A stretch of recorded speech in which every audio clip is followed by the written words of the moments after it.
મિત્રો, હું રાખી અંજારિયા કચ્છ કે ન્યૂઝમાં આપ સૌનું હાર્દિક સ્વાગત કરું છું। સૌપ્રથમ વિસ્તારથી સમાચાર જોતા પહેલા એક નજર આજના સુવિચાર પર।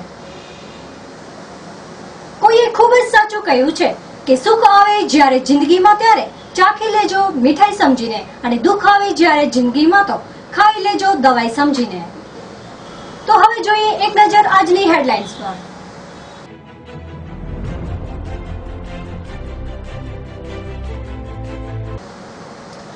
ભુજ બાદ અમદાવાદમાં નકલી નોટો સાથે બે ઝડપાયા। અખિલ કચ્છ સુન્ની મુસ્લિમ સમાજના પ્રમુખ તરીકે હાજી રહેમત જુમાની વરણી। માંડવીમાં દુકાનના તાળા તોડી 1.75 લાખની ચોરી। પુરુષોત્તમ રૂપાલા રાજ્યસભાના ઉમેદવાર તરીકે જાહેર। ભુજમાં રાજવી પરિવાર દ્વારા કોઈન સોસાયટીની સ્થાપના। ધોરણ 10 પછી કારકિર્દી માટેનું માર્ગદર્શન સેમિનાર ભુજમાં યોજાયો। મુન્દ્રામાં તલવાર વડે હુમલાના ઘાયલને સારવાર અર્થે ભુજની જનરલ હોસ્પિટલમાં લઈ અવાયેલ। ભુજમાં પકડાયેલ નકલી નોટોની તપાસ માટે પોલીસ તંત્ર મુંબઈ ભણી રવાના। ભુજમાં દાવલસા પીરની દરગાહે ચાદરપોશી અને ન્યાઝનો કાર્યક્રમ।